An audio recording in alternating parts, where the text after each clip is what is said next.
Language is the tool that people use to communicate with each other, expressing their ideas, exchanging their emotions, and transforming their worlds. This process is done through the combination of language units, that is, sounds, words, or sentences to express a complete idea in the verbal communicative act. But is verbal language the only way we can express our ideas and thoughts? No, human beings can also express their ideas through written language, that is, texts. Texts are part of our daily life. We can hear them, read them, see them, and write them. But what is a text in the linguistic field? In simple words, a text is a linguistic unit formed by a set of statements that have a communicative intention and that are internally structured. In other words, a text is the signs used to communicate, which are organized in a coherent way.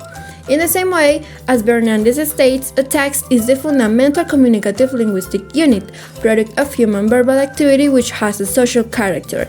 In this sense, a text is not only a linguistic unit, but an event of human action, interaction, communication, and cognition.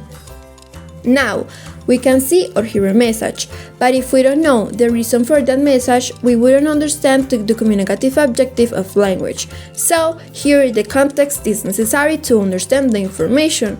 But what is the context? The context is the surroundings that motivates the emission of the message and the conditions under which it can be interpreted.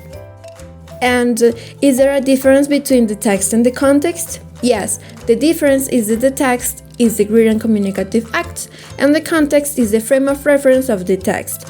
Here we find the circumstances, the moment, and the events that happen when the text is created. Thus, text and context are essential elements in human communication, since the production, comprehension, and interpretation of a text are determined by the context. Basically, the context determines the text, and the text reflects the context. So, remember, the text by itself is not enough to get a clear and precise message. The context is necessary since it can modify the meaning of the text.